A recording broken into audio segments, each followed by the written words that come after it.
a loss for us, but Can not for anybody else. I just say, Nick, before you start, Yeah. I'm from York. Oh, right, okay. I'm not going to say anything controversial at all, so don't worry. Okay, so, yes, I thought that you couldn't come to Leicester without having something on Richard III, really. They wouldn't have been complete, as long as it is an example of collaboration. And the collaboration that we would normally have is a very unusual project,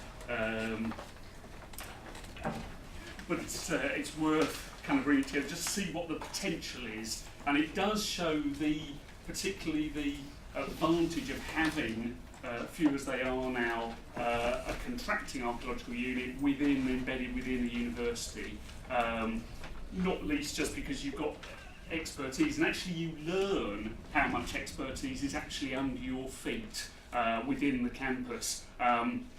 When basically I think I knew more people. You sort of think, oh, university, it's a hotbed of people collaborating. No, usually everyone stays within their departments, doesn't know. I knew more people outside the department from the school gate, basically, from kids in the same schools and nurseries, than I did than we did anything to do with collaboration. So this is an example where you actually found out what skills were actually in the university itself, because obviously we wanted to try and keep everything in-house where we could. The other, but it was particularly useful in terms of when the university could see a project that would benefit them more widely, as they have. You don't have to look at their advertising and what have you. It's all about Richard III and what you could discover when you become a student here. You won't be discovering him anymore, at least. That's knocked off the list. But they then could put the money up, and although the funding for the project initially, which was just £30,000 to do the initial excavations, came from the Richard III Society, the university and the City Council, the university then took over the funding of the post-ex to make sure that it stayed in-house and we had sort of, if you like, control over the intellectual product of it. Obviously things have happened since, obviously the City Council has now opened a visitor centre and the whole thing, so in terms of impact, we've actually created a tourism industry for Leicester pretty much on the back of this.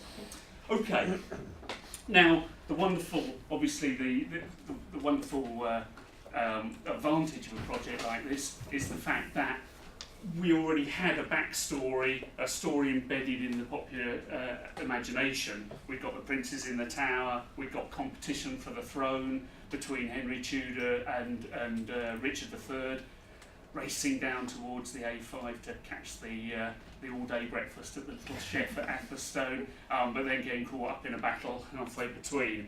Now, we've got this story then already there. We've got a decisive battle at the end of the War of the Roses. This is you've got to have the quick version, I'm afraid. Can't drag it out in this short presentation. Shakespeare, all of this has come down through the generations and has obviously been warped as it's gone through. Okay, so it's about untangling what's true and what's not true, and obviously that's been an important part of the project. And its intention as far as the Richard III Society was concerned. And obviously we've got Laurence Olivier's representation of it in 1955, which was probably not that, inaccurate really in terms of probably what the final outcome in terms of how he died. These are the sort of the protagonists, if you like. Richard Buckley here, who led the project from our point of view, Philippa Langley from the Richard III Society, Michael Ibsen, who was the last descendant, Churi King, who's the genetics person, and John Ashdown Hill, who'd done the sort of the genealogy there at the end. It's one of those things. Donald Smithson, who made the documentaries, were already on board, and Channel 4 were going to take on broadcasting the first documentary. We've had two initial documentaries, and there's been a third one. But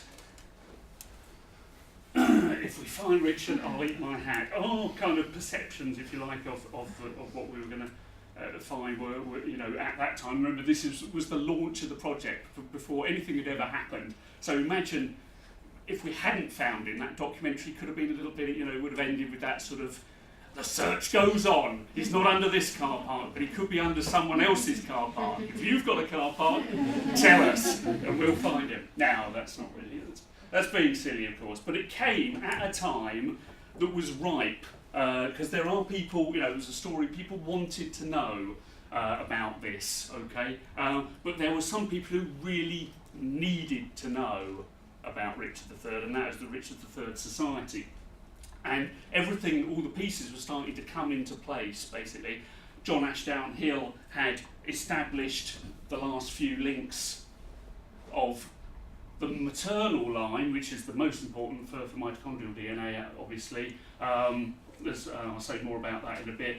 But obviously, Richard had no living descendants. He was the youngest of that family. But there was potential within the House of York, because of his elder sister particularly, where you could get a line that would come down. So we got that, but if you look right down at the bottom, Joy Ibsen, who was the last female in the line, died in 2008, and Michael Ibsen, her son, was the last person to contain that same mitochondrial DNA, okay? But because, obviously because there was no, he didn't have a sister, the line would end. So this was, if you like, the last opportunity to get this to happen. Okay, and Churi was on hand to take the necessary swabs so that we could then see if we could get a link. But of course, we hadn't got a body yet, and that's what we required. Okay, now we were very sceptical about the idea of getting finding the burial. Okay, and if you but just the idea of working in this particular part of the town, the medieval town of Leicester, that we're looking from the north east. That's the line of the ring road, De Montfort Uni, Jury Wall over there, St Margaret's bus station, the clock tower, things that you might be familiar with, the High Cross Leicester shopping centre, which is where we did a huge amount of work in the early 2000s, and really most of our work has been in the northern part of the town. So, the chance to have a look at the Greyfriars down here in the southern, and the sort of what's essentially a fairly well preserved medieval bit of the street layout and what have you, was anyway a good incentive, whether or not anything came of it otherwise. Okay, and if you remember the first documentary, Richard Buckley said, 1,000,000 to 1 shot, you know, and of course this set the maths department going. Our first collaboration, maths department said, oh no, we reckon 100 to 1. I go, all right, okay, 100 to 1, okay. That'll be a chance of finding the body, you know, because they weighed up with the area that you're going to be working and everything.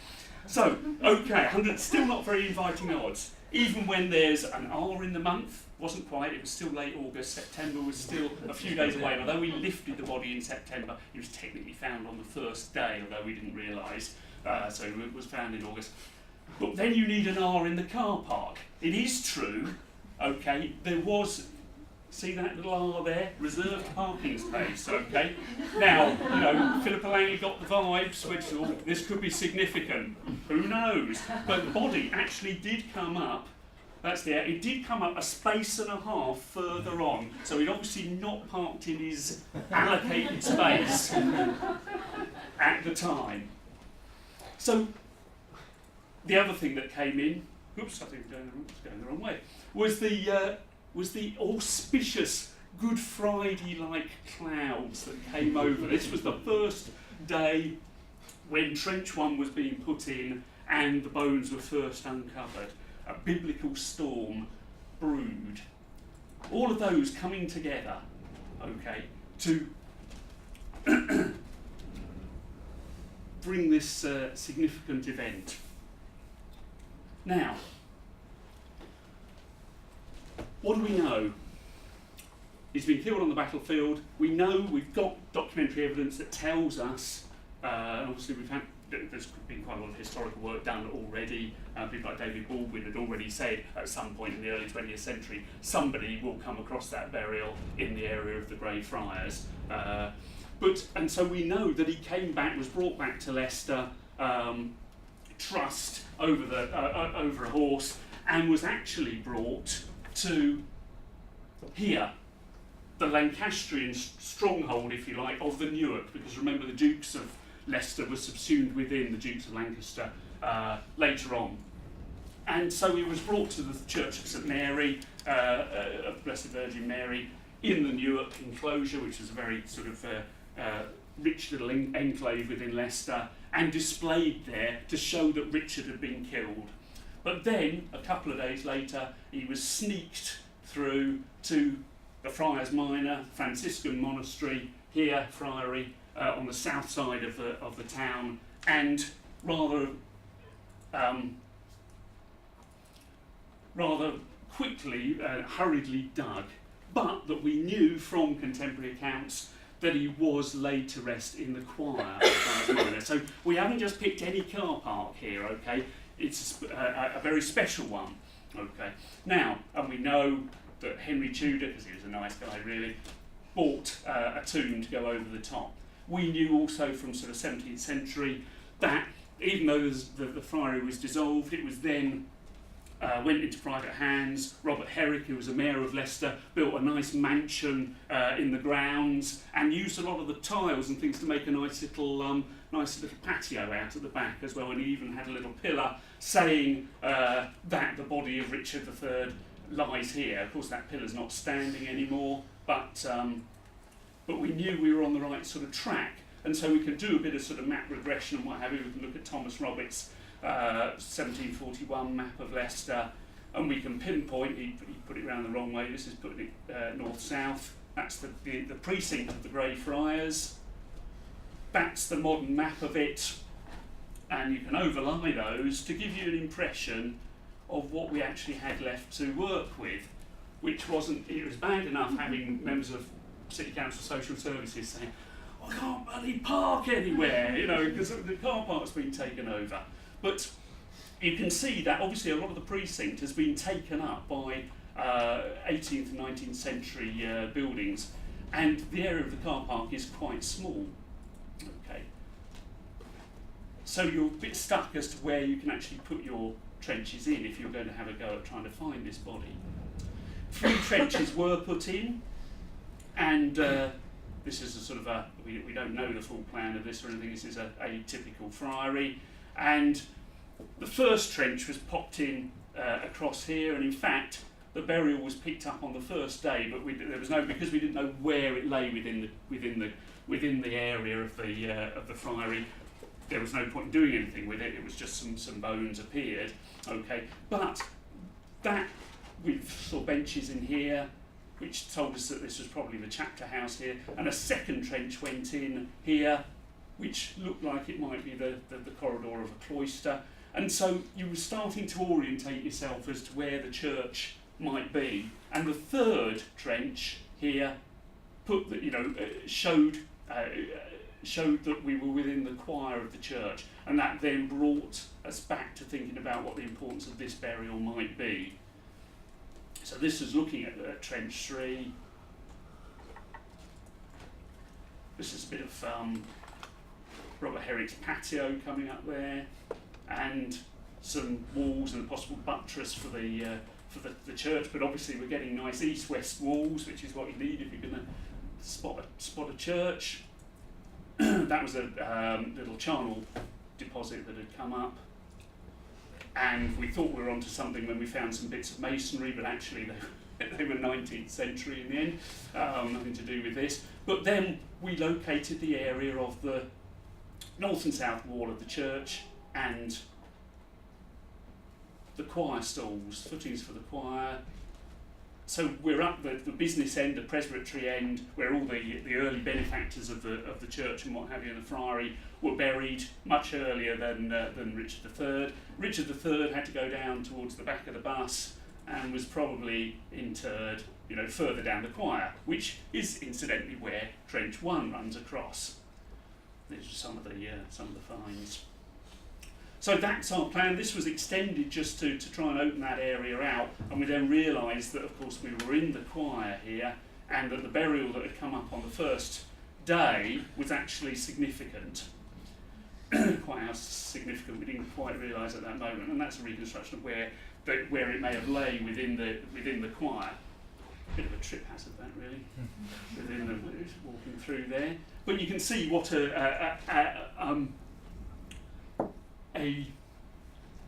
rather haphazard burial it was, crammed into a hole that was too small for him. They said, "Oh, he's a bit of a shorty. I think don't bother digging it too." So it was very hurriedly done.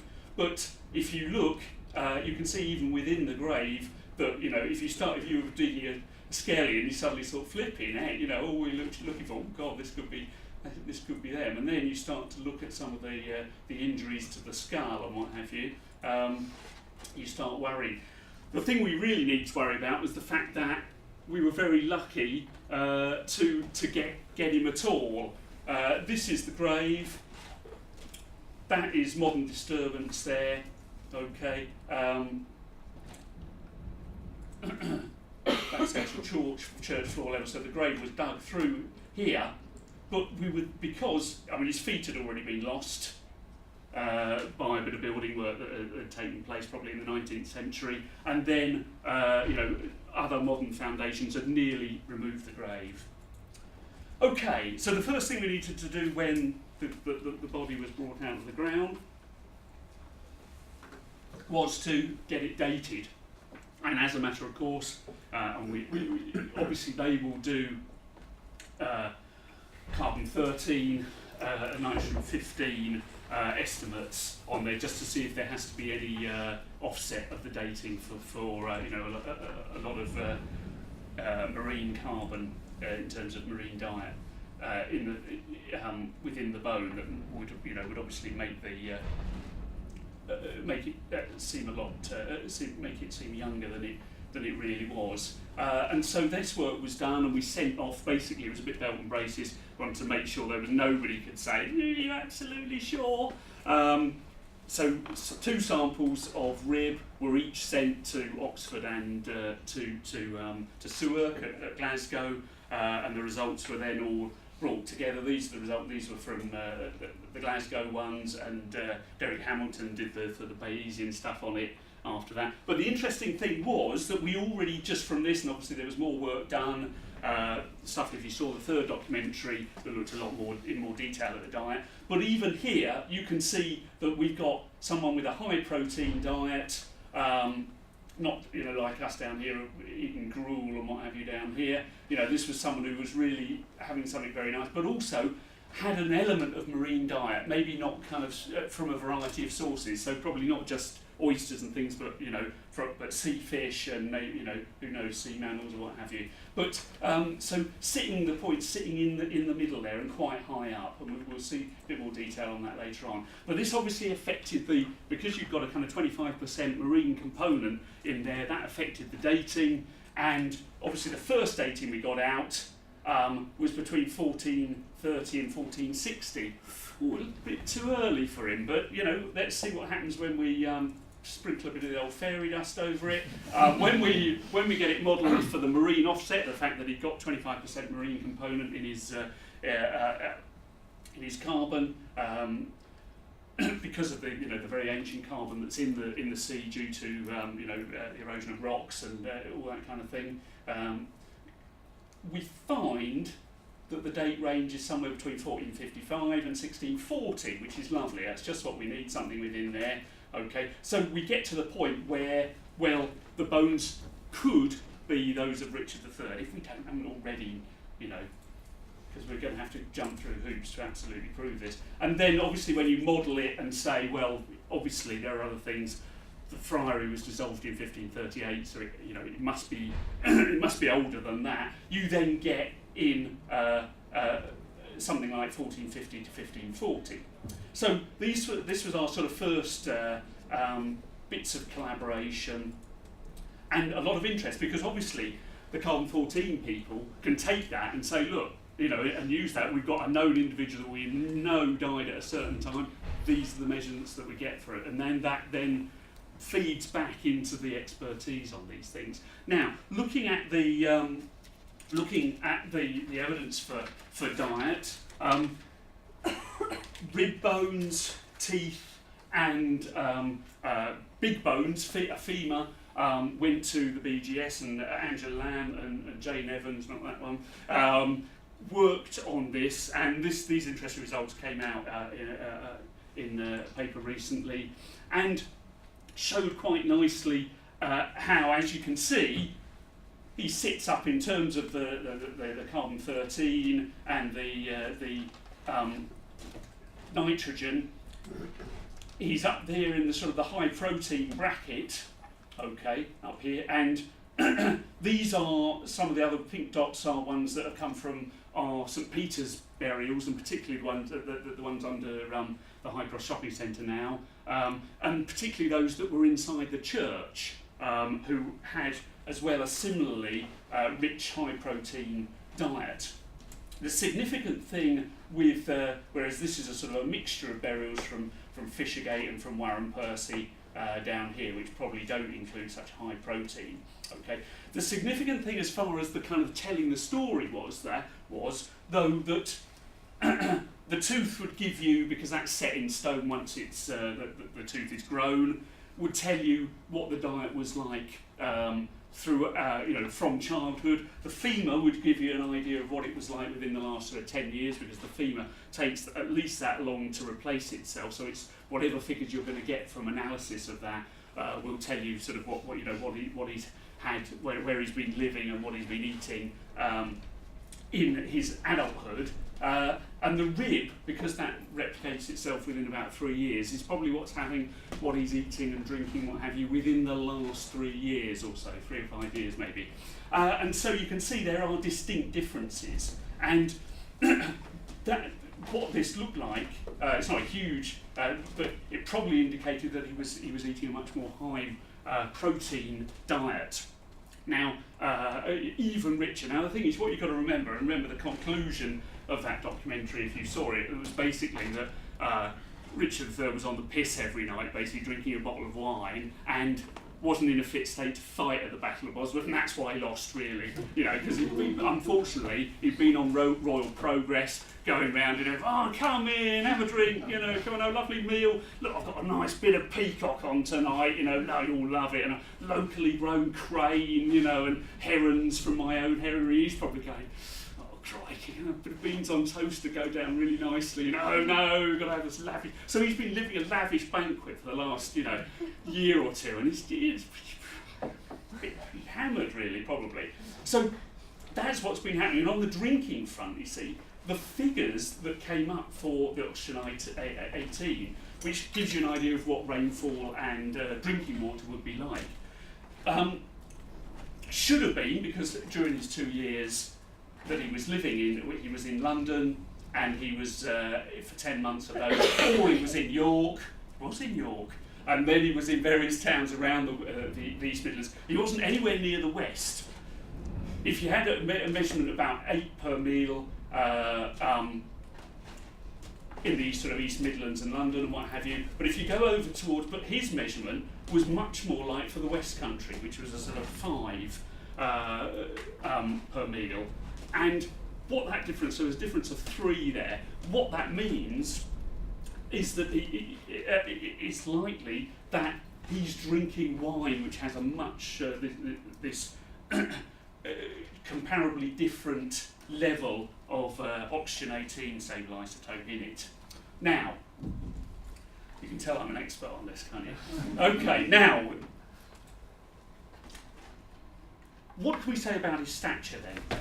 And a lot of, obviously, people have come in. We've got the actual accounts which tell us from the time, John Rouse again, and Nicholas von Pucklau from the 1480s saying, smaller stature, short face, unequal shoulders.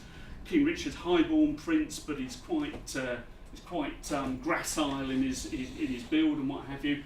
And everything that's there is borne out when you look at the skeleton. And then, Joe Appleby, there was a moment when she said, this could be female, this skeleton, you know, obviously if the other indicators didn't, but certainly the gracile nature of it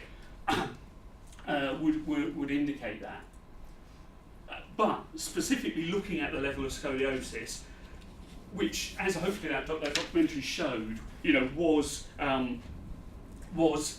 you know, not something that actually would have impaired him. I mean, you know, if you learn that you know, Usain Bolt has a bit of scoliosis, well, you can understand. And this was, you know, adolescent onset idiopathic scoliosis. So it's something that came, you know, he'd already been training to be a knight, and that it perhaps, maybe, you know, when you're young at 8, 9, 10, and you're using these, you know, maybe that starts to go on.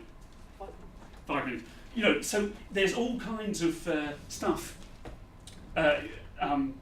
going on. The documentary tried to say that he didn't have, that you know, his lung capacity would have been impaired, but that's not what it actually said in the paper, if you read it. Now, okay, but this can see you actually see malformation of the spinal column. You know, this isn't something that's just kind of how he was sitting in the ground or anything like that. You know, this is genuine scoliosis, but not kyphosis, not hunchback. You know, he didn't actually have a hunchback. So we were starting to demystify some of the, you know, the Shakespearean myth, if you like, of it. In terms of the actual kind of battle injuries, okay, you can see. You know, the high level of armour and what have you that he's wearing here, so it's all up to.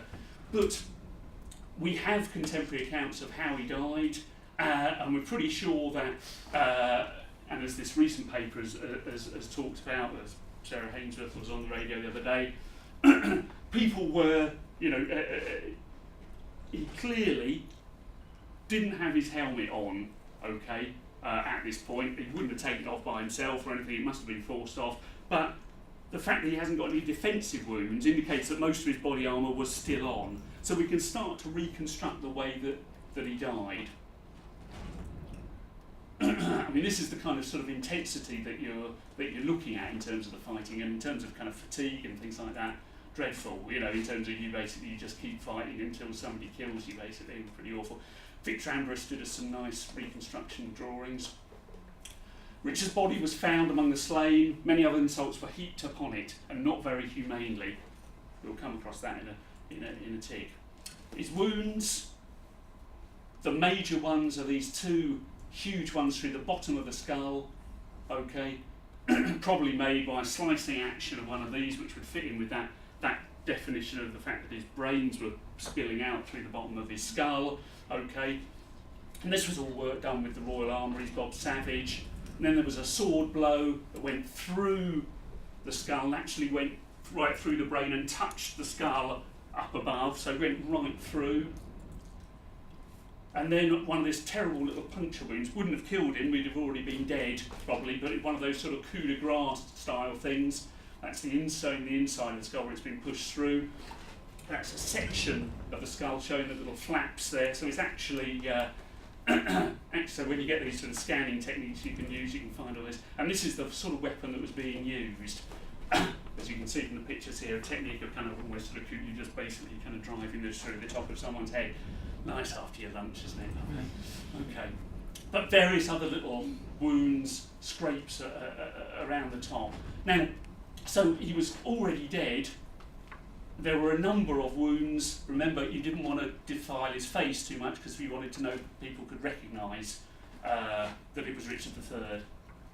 Okay, so a couple of small wounds just to the cheek and to the chin, and then some on the ribs, which would indicate probably things that were once his armour had been removed afterwards, and he was, you know, I mean, he was technically dead at that point, would have been, but some blows through the ribs, and then the most awful of all. Well, I'm going to make a very cheap joke about it. The most evil of all, but he would have been dead by this point anyway, is this injury on his pelvis, which indicates that a weapon was basically driven straight up his backside, unfortunately. Here, and there's been special scanning. This was some of the work that Sarah Hainsworth and the Pathology unit and what have you did, showing the direction of travel of the weapon through the pelvis, and that's a sort of medieval representation of what people do to each other at that time with sharp implements. But it was probably delivered at the time. The angle of it indicates that it was when he was slumped over the horse and someone just basically kind of stuck a pike up him, which is where the cheap stuff comes in. Now, this is one of the most interesting collaborations was with the beyond, the spirit world. When Jock Bob Savage discovered that wound on the bone, and he came down and told Richard, and I came in and we were saying, do you know someone stuck something up his back? And I said, oh, what like? It's like they don't like the cold steel up them, isn't it? Yeah, you're old Corporal Jones. The next day, Clive Dunn's death was announced in Portugal. So, spooky is what I'd say. Spooky. I think he was vindicated. I don't think we caused his death, but okay. The final thing is the actual DNA. Okay, and remember, with this, we're looking at mitochondrial DNA, which is much more. You can find it much more easily in ancient bone. That's a good start. But also, it remains unchanged as we go through time, as long as you're following the maternal line. So, as long as a mother gives birth to a daughter and a daughter gives birth to a daughter, then the line is preserved. And we know Richard didn't have any descendants, so we got a situation where we had to follow the maternal line in order to see if we can get a link. So, this is the House of York. This is Richard III. This is his sister. And whoever passes through, they'll share the same DNA, but obviously that will be lost when that person marries and has some other offspring. That will be lost. So it'll carry on down through the maternal line. And as we saw earlier, Richard III here, we got a huge 17 generations basically down to Joy Ibsen and her son Michael as the last in the line. Amazing number of Barbaras in there, actually. Never really knew Barbara was such a popular name back then. Okay, so it's desperate. Kevin Schurer did more research to confirm what John Ashdown Hill had done, and he showed that we actually discovered someone else who remains anonymous, another lineage, another female line from here. And when you look at their DNA, that's Michael Ibsen. That's lineage 2, the anonymous person, and that's our Greyfriars skeleton 1 remains, okay? It's all in the sequence of the colours. They're the same, I promise you, though it's not still been published yet. So we can prove that that is indeed Richard III, but remember, if you look at, that's the DNA of the archaeologist Matt Morris, and you can see there's just basically one difference between that and the relative of Richard III, and basically the DNA of a banana is not much unlike it either. So, but anyway, that's the other strand. The last strand was the facial reconstruction that was done up in Dundee, and you can compare it with contemporary portraits. And the final bit in the puzzle, we never learned whether Richard Buckley ate his hat. He did. Some little miniature hats were made out of marzipan, and he was made to eat it, because we did find Richard III. Okay, and you can buy the book over in the bookshop before you leave. There we go, £8.95. You'll be helping us because it's the only money we're making out of the project, so please buy. Okay, thanks very much indeed.